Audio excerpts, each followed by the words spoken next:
The notion that the mainstream media uses climate change to oppress Christians is a complex and multifaceted topic. To delve into this concept, it's essential to understand the underlying dynamics at play. Climate change has become a dominant narrative in modern media, with many outlets emphasizing its urgency and the need for collective action. However, some argue that this emphasis on climate change is being exploited to target and marginalize specific groups, including Christians. One way this alleged oppression manifests is through the portrayal of Christians as climate change deniers or skeptics. The media often creates a narrative that pits Christians against environmentalists, implying that individuals cannot be both devout Christians and concerned about the environment. This false dichotomy can lead to the marginalization of Christian voices in the climate change debate, making it seem as though their perspectives are irrelevant or unimportant. Furthermore, this narrative can be used to dismiss Christian concerns about the impact of climate change policies on their communities, such as the potential for increased energy costs or job losses in industries that are deemed unsustainable. Another aspect of this perceived oppression is the media's tendency to conflate Christianity with conservatism, and then linking conservatism to climate change denial.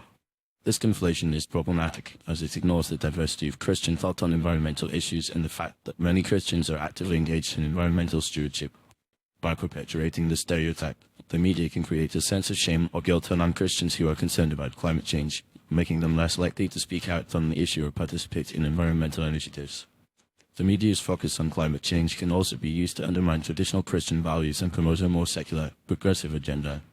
For example, some climate change activists argue that the only way to mitigate the effects of climate change is through a radical transformation of societal values, including a rejection of traditional notions of family, community, and faith. This can be seen as a threat to Christian values, which emphasize the importance of family, community, and personal responsibility. By framing climate change as a moral imperative that requires a rejection of these values, the media can create a sense of moral urgency that pressures Christians to conform to a more secular worldview. Moreover, the media's emphasis on climate change can be used to justify policies that disproportionately affect Christian communities. For instance, policies aimed at reducing carbon emissions can lead to increased energy costs, which can have a devastating impact on low-income Christian families who are already struggling to make ends meet. Similarly, policies that promote sustainable land use can lead to the displacement of Christian communities that rely on traditional farming or forestry practices for their livelihood.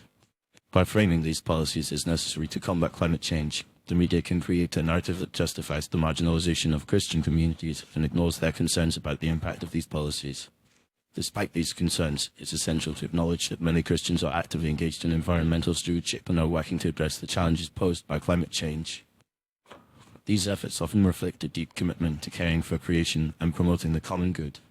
However, the media's tendency to ignore or downplay these efforts can create a sense of frustration and disillusionment among Christians who feel that their voices are not being heard. In conclusion, the idea that the mainstream media uses climate change to oppress Christians is a complicated and nuanced issue. While there are certainly instances where the media's emphasis on climate change can be used to marginalize or undermine Christian values, it's also important to recognize the many ways in which Christians are actively engaged in environmental issues.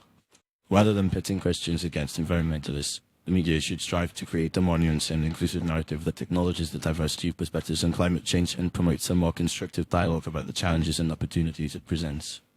By doing so, the media can help to build a more inclusive and sustainable future that reflects the values and concerns of all members of society, including Christians.